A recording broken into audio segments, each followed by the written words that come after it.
Assalamualaikum warahmatullahi wabarakatuh. Pada video kali ini saya akan membahas tentang ilmu pengasian atau bisa disebut ilmu pelet.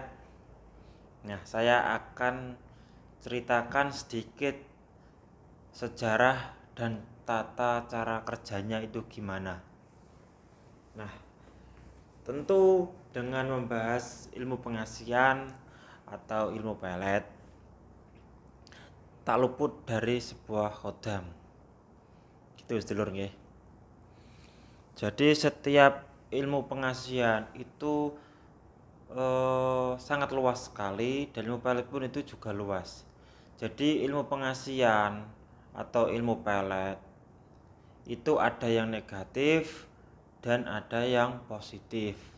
Ada yang menggunakan jin, ada yang menggunakan khodam, ada yang menggunakan sebuah amalan, ada yang menggunakan sugesti, atau ada yang menggunakan banyak sekali ya. Yang pertama, ilmu pelet menggunakan jin. Itu gimana? Ada seseorang memiliki ilmu hitam itu pasti menggunakan jin. Kalau dia memiliki ilmu hitam itu menggunakan jin. Jadi jin-jin atau perewangan. Nah, itu ya. Dia menggunakan perewangan seperti itu. Itu biasanya digunakan untuk hal-hal yang negatif. Contohnya gimana? Orang-orang yang menggunakan jin ataupun perewangan, hal yang negatif itu contohnya merebut istri orang, suami orang. Itu tujuan yang negatif. Jadi itu sangat dilanggar. Itu yang menggunakan jin. Itu biasanya para ilmu hitam menggunakan seperti itu biar cepat untuk meloroti si target tadi gitu. Yang kedua, ilmu pelet atau ilmu pengasian menggunakan khodam atau sebuah amalan. Seseorang itu tanpa disadari kalau mengamalkan sesuatu itu pasti akan muncullah khodam tersendiri dengan syarat amalan itu atau mendapatkan ijazah amalan itu dari seseorang. Harus diijazahkan, bukan cari amalan di Google. Harus ada gurunya, ada pengijazahan amalan pengasian. Itu nanti wujud dari khodam. Itu misalkan sedulur dapat ijazah dari siapa, harus jelas. Kemudian ilmu pengasian atau ilmu pelet dari sebuah khodam. Nah, khodam tersendiri itu banyak sekali jenisnya dan fungsinya. Kalau dijabarin nggak masalah ya, saya jabarin aja sekalian. Khodam pengasian yang banyak digunakan atau banyak andalan dari seseorang menggunakannya itu khodam jaran goyang itu. Itu pertama kali saya dapat ijazah amalan dari ajian jaran goyang tapi versi muslim. Gimana membedakan versi muslim dan versi yang hitam, versi putih dan versi hitam? Kalau yang menggunakan ajian jaran goyang yang versi yang ilmu hitam itu dia tidak berani membaca syahadat. Jadi saat pengamalannya itu tidak diawali sholawat dan syahadat, maka khodamnya akan non muslim atau khodam hitam. Jadi khodam yang hadir nanti itu khodamnya hitam dan digunakan tujuan negatif seperti itu. Kalau tujuan yang putih itu gimana? Diawali dengan syahadat dan sholawat, kemudian dibacalah tadi ajiannya sesuai ijazah. Biasanya ajian jaran goyang itu dulu selama 7 hari puasa itu ajian jaran goyang. Harus digunakan dengan tujuannya positif, si target harus bener-bener jomblo gitu. Mas, semisal eh, kita di rumah misalkan, terus kita untuk mengenai artis misalkan, itu tidak bisa, nggak ada. Karena kenapa kita tidak kenal? Harus sudah kenal ya, harus sudah kenal. Kalau untuk masalah harus sudah kenal kemudian ketemu. Misalkan orang eh, orang baru, kalau kita ketemu itu tetap bisa digunakan. Harus ketemu langsung seperti itu. Kalau untuk jarak jauh ya harus sudah kenal. Ibaratnya sampean mau nelpon orang, tapi nggak tahu nomor HP-nya, nggak kenal, ya nggak bisa nyambung seperti itu. Nah, ilmu pelet itu bisa dirasakan kalau sudah diamalkan atau sudah punya kodamnya, itu bisa dirasakan. Untuk pembuktiannya itu sedulur ya mengalir dengan sendirinya nanti. Kalau sedulur eh, sudah memiliki kodamnya tadi, bisa dirasakan, bisa dibedakan sebelum memakai kodam dan sesudah memakai kodam. Selain kodam jaran goyang, itu kan kodam jaran goyang untuk khusus pelet untuk jabat tangan. Kemudian ada lagi, bukan berarti kodam jaran goyang itu tidak bisa untuk senyuman dan lain sebagainya, belum, itu tetap bisa, tapi tidak sekuat kalau jabat tangan, kalau jaran goyang itu. Jadi saya menjabarkan secara intinya saja. Kemudian ada kodam semar mesem, itu kekuatannya itu rayuan dan senyuman. Tuh.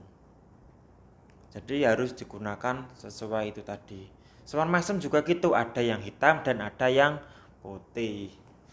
Maka dari itu kodam yang dari saya harus ditekankan untuk bersolawat 1000 kali, membaca kalimat tauhid 1000 kali. Yakin nggak yakin, itu banyak yang berhasil kalau mengamalkan itu secara rutin. Walaupun sedulur nggak punya kodam, nggak memakai kodam, tetap amalkan sholawat dan kalimat tauhid itu. Nggak masalah, saya nggak maksa sampean harus pakai kodam. Itu ya. Kemudian ada pula kodam Eyang Janoko. Kodam Eyang Janoko itu identik untuk pelet tatapan mata. Jadi harus tatap mata si target minimal 3 detik. Niatkan dalam hati tujuannya untuk apa. Maka si target akan sesuai tujuan Anda tadi ya Pak. Ada juga kodam Arjuna. Kemudian banyak ya, jaran kedaton itu wujudnya putih, jaran kedaton atau jaran edan. Ada pula kodam jaran geni, jaran api, itu ngejar terus itu biasanya kodam-kodam itu. Ada yang namanya kodam setan kober. Setan kober biasanya orang mikirnya oh itu pakai setan. Ndak sedulur ya, ini cuma namanya saja. Jadi setan kober itu cuma nama, sebenarnya itu dari sebuah doa ya, dari sebuah doa muncullah sebuah kodam ya yang berwujud putih ya, dari amalan pengasian, dari ajian doa itu tadi yang saya kasih nama setan kober tadi. Itu ngejar terus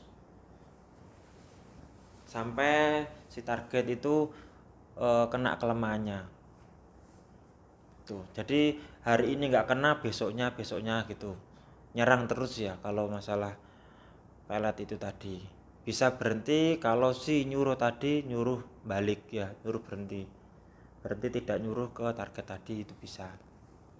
Jadi tinggal yang nyuruh. Jadi untuk masalah pelet ini tidak dibilang mudah, tidak dibilang sulit, tidak. Kadang yang namanya jodoh itu kadang ada yang cepat, ada yang lambat. Tuh, tetaplah kekuatan yang paling ampuh itu adalah sebuah doa dan usaha. Harus sampean sendiri juga harus berdoa dengan sungguh-sungguh, memohon hanya kepada Allah. Nah, setelah memohon kepada Allah, kemudian sampean usaha untuk mendekati si target tentunya secara langsung. Misalkan kalau sudah kenal bisa berusaha secara jarak jauh. harus sudah kenal kalau untuk jarak jauh. Nah, masalah terbukti endaknya kita tetap berusaha terus sampai kena, karena kegagalan hanya dimiliki oleh orang yang gampang putus asa dan orang yang menyerah. Kemudian yang ketiga, pelet. Selain tadi menggunakan jin, ada yang menggunakan khodam. Loh, apa bedanya sih Mas? Jin sama khodam itu tentu beda. Bedanya apa? Allah menciptakan jin dan manusia. Tugasnya apa? Untuk beribadah kepada Allah. Jin pun ada yang kafir, ada yang muslim. Manusia juga gitu, ada yang taat, ada yang tidak taat. Seperti itu. Kalau khodam itu dari apa? Khodam itu dari sebuah amalan. Amalan seseorang tadi itu wujudlah sebuah khodam. Dan khodam itu juga banyak jenisnya. Kemudian pelet dari sugesti atau alam bawah sadar. Ini dari sebuah ilmu hipnotis ini kalau pelet ya. Ini cuma sementara sifatnya, tidak bisa permanen. Jadi hanya seketika saja saat ketemu, misalkan dikagetin, bikin fokus ya, bikin bingung. Nanti si target akan mengikuti apa kata kita. Itu cuma sementara saja. Tuh. Itu pun tidak semua orang bisa tidak semua orang itu bisa dihipnotis, ada yang mudah, ada yang tidak. Tuh. Begitupun juga pelet yang mana. Jadi terbukti atau tidaknya itu tergantung objeknya tadi. Ya. Tuh. Jadi masalah itu tinggal kita yang gunakan, bisa tidak yang gunakan itu. Nah, mungkin sedulur harus pahami terlebih dahulu, dicerna terlebih dahulu. Jadi jangan mudah putus asa karena ilmu itu sangatlah luas. Harus kita eh, timba yang benar yang mana. Yang penting kalau masalah ilmu mana yang baik mana, harus tahu mana yang benar dan mana yang salah. Apapun ilmunya, gunakan dengan tujuan positif jika sedulur mendapatkan hasil yang maksimal. Jangan sampai kalau punya ilmu digunakan tujuan yang negatif. Mungkin itu saja pengertian dari saya. Jika ada pertanyaan, silakan sedulur komentar. Insya Allah akan saya jawab di video-video selanjutnya. Tetap percaya dan yakin hanya kepada Allah. Untuk masalah memakai media atau nggak pakai media itu bebas, tidak ada paksaan sama sekali sedulur nggih. Saya akhiri, assalamualaikum warahmatullahi wabarakatuh.